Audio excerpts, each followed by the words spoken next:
सुप्रभात प्यारे बच्चों। ऑनलाइन अगली कक्षा में आपका पुनः स्वागत है। पिछली कक्षा में आपने अयोध्या सिंह उपाध्याय हरिऔध जी का जीवन परिचय पढ़ा था।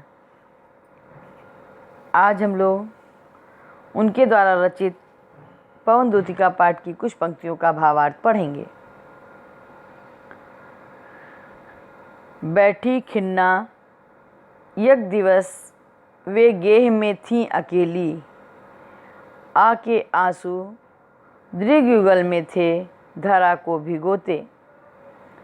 आई धीरे इस सदन में पुष्प सदगंध को ले, प्रातः वाली सुपवन इसी काल वातायनों से। इसमें सबसे पहले संदर्भ के विषय में मैं आपको एक बात बताना चाह रही हूँ कि संदर्भ जो है ये प्रत्येक पंक्तियों में पाठ के वही रहेगा, इसलिए मैं बार बार इसे नहीं दोहराऊंगी। आपको प्रसंग और व्याख्या पूरे पाठ की मैं बता दूंगी।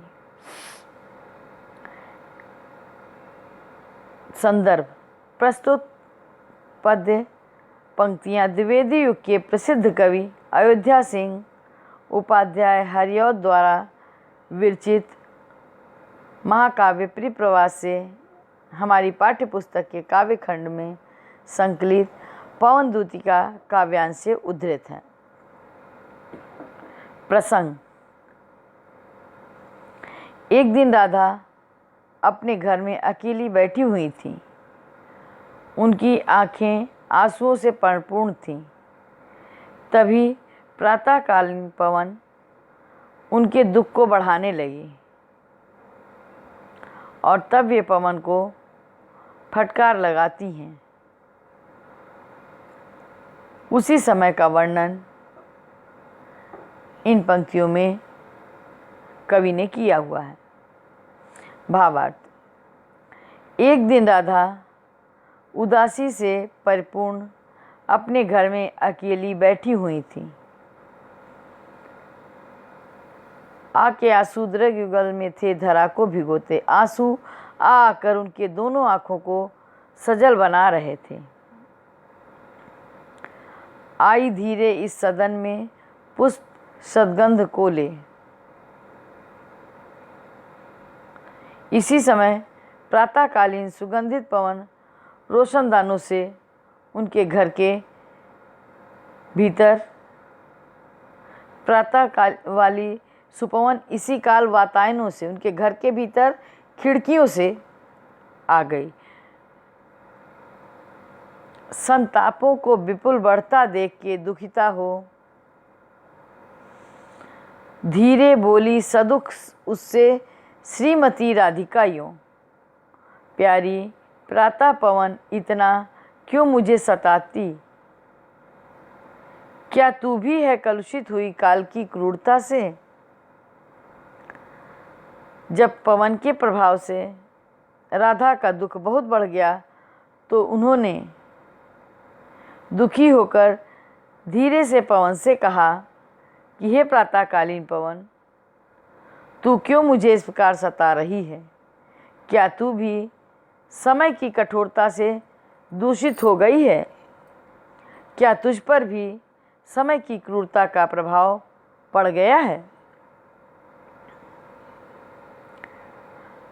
अब इन पंक्तियों से संबंधित प्रश्न उत्तर हम सभी लोग देखेंगे और आप लोग इनको अपनी उत्तर पुस्तिका पर अंकित भी करिए। प्रश्न संख्या 1।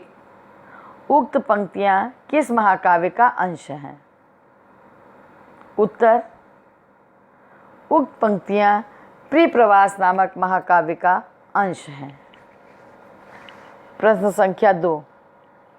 उक्त पद्यांश के रचयिता कौन हैं? या उक्त पद्यांश का संदर्भ लिखिए।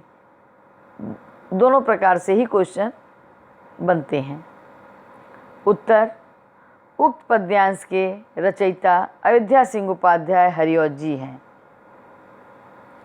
प्रश्न संख्या 3, उक्त पद्यांश में कौन, कहाँ और कैसे बैठा हुआ है? उत्तर, वियोगिनी राधा अपने घर में दुखी मन से बैठी हुई हैं।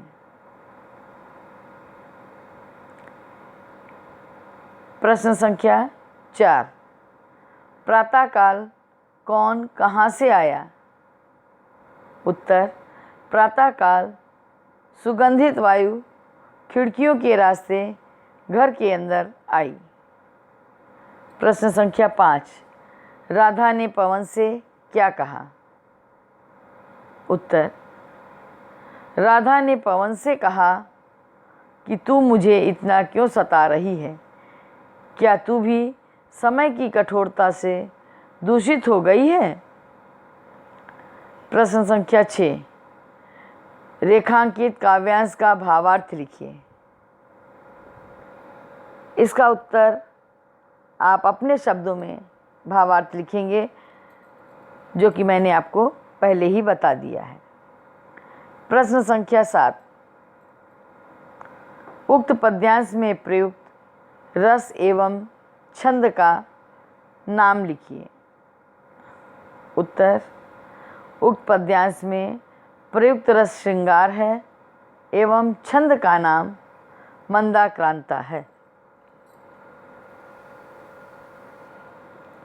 मेरे प्यारे नौ जलस से कंज से नेत्र वाले, जाके आए न मधुबन से और न भेजा संदेशा। मैं रो रो के प्रिय विरह से बावली हो रही हूँ, जाके मेरी सब दुख कथा श्याम को तू सुना दे। प्रसंग, राधा पवन को दूध का बनाकर उसके द्वारा कृष्ण के पास अपना संदेश भिजवाती हैं। वे पवन से मार्ग में पड़ने वाले मनोहर सुषमा का वर्णन करते हुए उससे प्रभावित नहीं होने के लिए कहती हैं। भावार्थ, राधा पवन से कहती हैं कि नवीन मेघ जैसी शोभा वाले और कमल के से नेत्रों वाले मेरे प्रिय श्री कृष्ण मथुरा जाकर वापस नहीं आए हैं और ना ही उन्होंने वहाँ से अपना कोई संदेश भेजा है। उनके वियोग में मैं रो रो कर पागल हो रही हूँ। तू उनके पास चली जा और मेरी सारी व्यथा उन्हें सुना दे। मेरा सारा दुख तू श्री कृष्ण के समक्ष जा कर के उन्हें सुना दे। ज्यों ही मेरा भवन तज तू अल्प आगे बढ़ेगी, शोभा वाली सुखद कितनी मंजु कुंजे मिलेंगी, प्यारी छाया मृदुल स्वर से मोह लेंगी तुझे वे। तो भी मेरा दुख लख वहाँ जा न विश्राम लेना। राधा पवन दूतिका से कहती हैं कि जैसे ही तू मेरा घर छोड़कर थोड़ा सा आगे बढ़ेगी, तुझे अत्यंत सुंदर तथा सुखद अनेक कुंजें दिखाई देंगी। उनकी छाया बड़ी शीतल तथा आकर्षक है। पक्षियों के चहकने से उनमें अत्यंत मधुर ध्वनि निकलती रहती है। अपने इन गुणों के कारण वे तुझे मोहित कर लेंगे, लेकिन फिर भी मेरे दुख का ध्यान करके मेरी विरह अवस्था को तू अपने ध्यान में रखना और वहाँ पर रुकना मत। वहाँ के मनोहारी वातावरण में अपने आप को भटकाना मत, क्योंकि तुझे श्री कृष्ण के पास जाकर हमारी व्यथा को बताना है। अब इनसे संबंधित प्रश्न उत्तर। उक्त पद्यांश का संदर्भ लिखिए।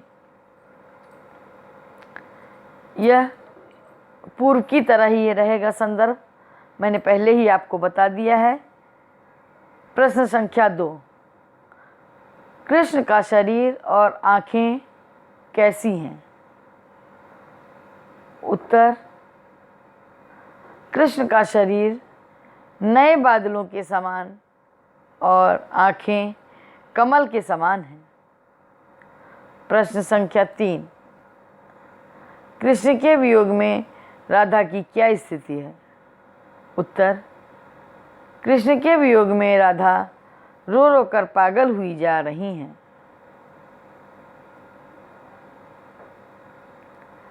प्रश्न संख्या 4, राधा पवन से क्या करने को कह रही हैं?